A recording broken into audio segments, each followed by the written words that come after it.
Top of the morning, Dan, and in for Amy J. This morning, Kristen McQuarrie, she of the Chicago Tribune editorial board. And again, now we know how the Sutherland Springs church shooter got a weapon he shouldn't have had. The Air Force failed. The Air Force failed to report his conviction for domestic violence, his dishonorable discharge, and that's how he was able to improperly pass a background check to obtain the rifle that he obtained. There's also now a question, and I think a legitimate one too, is did the Air Force fail when they first allowed him to enlist, given what is coming out about his previous mental health history, including reports of him being on antipsychotic drugs when he was in grade school? That's a legitimate question. Another legitimate question is for all of the Chris Murphys and Dick Durbins and Chuck Schumers and Elizabeth Warrens out there rushing to take away guns. You want to take away the AR-15 from Scott Williford? You want to take his gun away?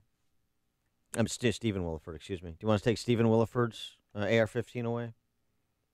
Stephen Williford, the former NRA instructor who was apparently taking a nap, heard the shots, grabbed his AR-15, not his shoes, ran out of his home, loading his rifle as he was so doing to figure out what was happening, and opened fire on the shooter, causing him to flee the scene. Another individual, Johnny Langendorf, picked up Williford, and they gave chase for 12 to 15 minutes until the shooter's car stopped, was disabled. He had a gunshot wound to his torso and his leg. They kept the gun sighted on him until police arrived, and, of course, we know that the shooter took his own life, knowing that the gig was up. Here's Stephen Williford describing what he did and why he did it. All I want to stress today is the people at that church. They're friends of mine, their family. And every time I heard a shot, I knew that that probably represented a life. I was scared to death. I was. I was scared for me, and I was scared for every one of them. And I was scared for my own family that just lived less than a block away. I'm no hero. I am not. I think my God, my Lord, protected me and gave me the skills to do what needed to be done. And I just wish I could have gotten there faster. But I didn't know. I didn't know what was happening. Can we distinguish between a good guy with a gun and a bad guy with a gun? Or do we just want to talk about assault rifles? Cheap, gimmick public policy. Johnny Langendorf, who's the other guy, this guy's a trip. I mean, these guys, I love both these guys. I mean, seriously, but they are a trip. This guy's got the Longhorn neck tattoo and the cowboy hat, and he describes what he did as well as what Stephen Williford did, and his girlfriend reacts as well. This is an interview of both of them on CNN. Did you have any second thoughts? What was running through your head right then? Nothing. Get him. Why? Because that's what you do. You chase the bad guy. Summer, your boyfriend, just helped, bring down a man who killed 26 people. What do you think of that? I think it's awesome. I didn't pick a better person to do that. Right place, the wrong time, technically, but he did an amazing job. Do you think he had it in him? Did you think he had it in him? Of course. I always believe in him. Does it worry you at all? I wasn't worried until later, all the news stories and everything else coming out, and I wasn't hearing from him for a while, so I did get worried. Johnny, the other guy, anything you can tell us about him? He's very much a hero. He acted quicker than he could think as well. He did absolutely the right thing, which was try and take him down on the scene. from what I know, he was just taking a nap and heard the gunshots and reacted. And how about that chase? You said the chase was 12 to 15 minutes long, going 95 down these country roads. What was going through your head as this was going on? Not a lot. I like to drive, and so if I can get away with driving fast, well, I had to catch the guy. I had to make sure he was caught. And at one point, the gentleman riding with me said, "You may have to use your truck to get him off the road." And there was no hesitation. It was do everything necessary to make sure that this guy stopped. So how about that? Where the government failed, an NRA instructor, a plumber, Stephen Williford and Johnny Langendorf filled in. For more on this topic, we're pleased to be joined by our friend John Lott, Jr. He is the president of the Crime Prevention Research Center, the author of a number of books, including The War on Guns, More Guns, Less Crime. John, thanks for joining us again. Appreciate it. Well, thanks for having me on. So what about the customary response from the customary politicians compared with the facts as we're now understanding them of what happened in Sutherland Springs, Texas? Look, it's pretty much every time within an hour or a couple hours of different attacks, we have people calling for various gun control laws. Last week, when you had the truck attack in New York City, within an hour and 15 minutes, you had numerous politicians calling for different gun control laws, even though guns weren't involved really in that situation. In this case, almost immediately after the attack, you had people calling for universal background checks. Again, if they'd just been willing to wait a few hours, they would find that yet again, that type of law, these background checks on private transfers of guns, wouldn't have been relevant, wouldn't have made any difference in this attack. Instead, as you pointed out, the background checks that we already had in place, rather than trying to make sure that during the Obama administration, when this mistake occurred, that they didn't, at least try to make sure that the background checks that they had in place worked and were being operated properly. They were more worried about going and trying to pass new and additional gun control laws. Well, and by the way, it's worth noting, just a little historical context. In 2013, after Sandy Hook, when Democrats controlled the Senate, a bill to reinstate the assault weapon ban that had been in place from 94 to 04 got 40 votes. 2 of the no's came from Democrat senators from Colorado, a state that has lower than average rural population, not notorious for shuttered factories or anything kind of akin with the hillbilly elegy, the caricature that leftist op-ed writers want to make of gun owners and our NRA members. So, Democrats didn't seem to have much of an appetite for it then. No, they could have passed a lot of stuff too during the first 2 years of the Obama presidency when, just like on amnesty or other issues that they push now. But when they had essentially complete control, there's no filibuster with the Democrats having 60 seats in the Senate at the time. They could have done anything that they wanted to do. Some of this may simply be posturing and pushing for different things. But I think, unfortunately, I think they do want to have restrictions. And I think the restrictions are more for their own sake than actually trying to do something. I wish some media people once in a while would say, okay, Senator Durbin or whatever, you want to go and have this background check on private transfers because of these mass public shootings. Could you point to one single case where this particular law would have made a difference? Why not try to make sure the existing laws that we have work better? I have to say, though, background checks are not any type of miracle. You look at the people who get stopped from buying guns, 99% of those are what we call false positives, people that simply have names similar to somebody that they really do want to stop. Right. In this case, this guy wasn't very smart. Most criminals realize that they shouldn't even try to go and buy a gun if they're on a list that forbids them from doing so. And this is one of those incredibly rare cases where the guy was dumb enough to go and try to do that. Well, and there was another case though too. I mean, the case in Charleston, the white supremacist lunatic who killed those people. Wrong. Well, but it's not that he passed it, but there was a delay. There was the wrong law enforcement agency. Right. Okay, well, what happened there? What happened there? Well, okay, so the person there's a few reasons why you can be stopped from buying a gun. Either you have a felony conviction, misdemeanor domestic violence, or you've been arrested and it hasn't been adjudicated yet for a crime that would result in at least 1 year in prison. He had an arrest for drug possession, but Right. It was simple possession, and the maximum penalty that he would have faced would have been 6 months.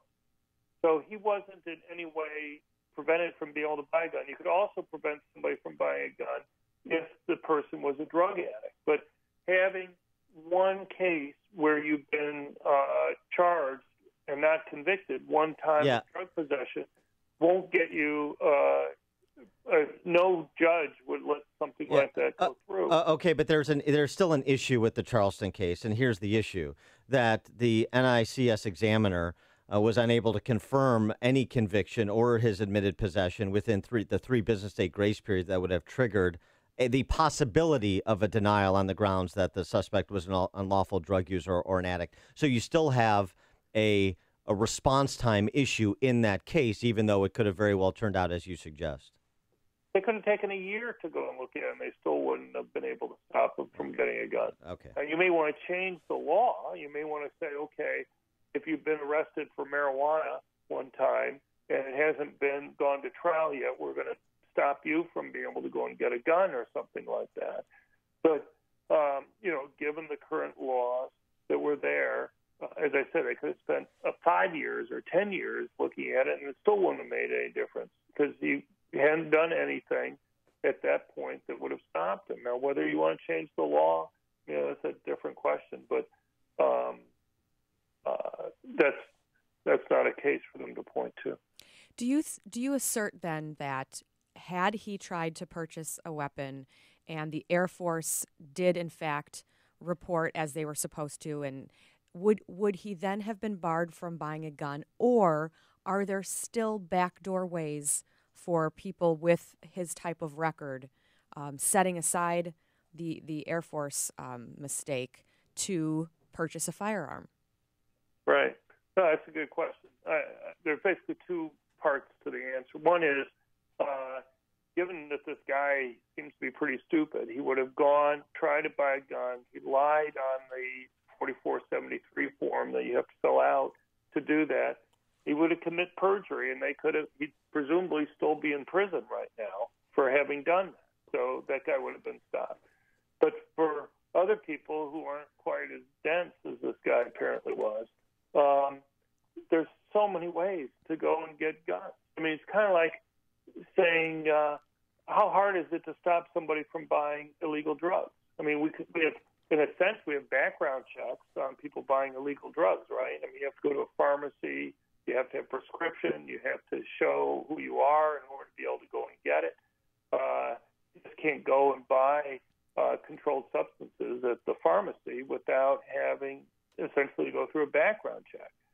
And yet, we know it's not serious to think, okay, well, because we have background checks for buying drugs, we're stopping people from getting illegal drugs. The same organizations, the same drug gangs that sell drugs are the same ones that sell illegal guns. And, I can click my fingers right now and, let's say, cause all illegal drugs to disappear from the country and all guns. How long do you think it'd be before illegal drugs started coming back in? If you live in El Paso, 20 minutes, something like that? How long do you think it would be before those drug gangs bring in the weapons that they need to protect that valuable property? It's not like a drug gang can go to the police and say, look, this other gang stole our drugs. Can you help us get them back? They essentially have to set up their own militaries to go and protect that extremely valuable property that they have. And, we've spent a huge amount of effort and time trying to stop drug gangs. And the notion that somehow you're going to be any more successful in stopping them from getting guns, I just don't think is serious. Last December, I testified before the Mexican Senate, Federal Senate, about their gun control laws. They have one gun store in Mexico. It's run by the military. It takes a week or so to go through the process to go and get a gun. They're very expensive. The highest caliber weapon that you can buy legally in Mexico is a 22 caliber gun. You know, the drug gangs have machine guns. I don't think any of them really probably even use 22 caliber guns. I doubt it. You know, and they're not getting the guns from the United States. They're not going to gun stores in the United States and getting machine guns. They're getting them from around the world, just as they bring in illegal drugs into Mexico. And so, you know, the notion that somehow it's an easy task or just having background checks is going to stop criminals from getting guns. I wish it was that simple. But what you end up having happen is that during the campaign last year, we'd often hear, well, there's 3 million dangerous, prohibited people that have been stopped from buying guns. And that's simply false. What they should say is that there have been 3 million initial denials, and about a little bit over 99% of those are mistakes. People that simply have a name similar to a felon or somebody that we wanted to stop from buying guns. Now, the problem is that the people who are most likely stopped tend to be minorities. People tend to have names similar to others in their racial groups. Hispanics have names similar to other Hispanics. Blacks have names similar to other blacks. 30% of black males in the United States are legally prohibited from owning a gun because of past criminal history. Well, whose names are their names most likely to be confused with? Other black males, law-abiding, good people who want to get a gun to protect themselves and their families. Now, there's no reason why the background check system has to make those mistakes. The reason why they make those mistakes, when you buy a gun, you put down your name, your social security number, your race, your height, your weight, your address, your birthday, and you think they're going to use all that information. They don't. What they do is they look at roughly phonetically similar names and your birthday. And the problem is there's a lot of overlap when they do. So, why don't they use social security number? I've argued with gun control advocates for 17 years about this. And I think they view it as a feature, but they won't fix it. Huh. And the problem got even worse under the Obama administration, because at least under Clinton and Bush, when these mistakes would made, maybe after a year or maybe after a year and a half or something, the government would get around in many cases and double check and realize that they made a mistake and send you a letter saying, sorry, we blew it there.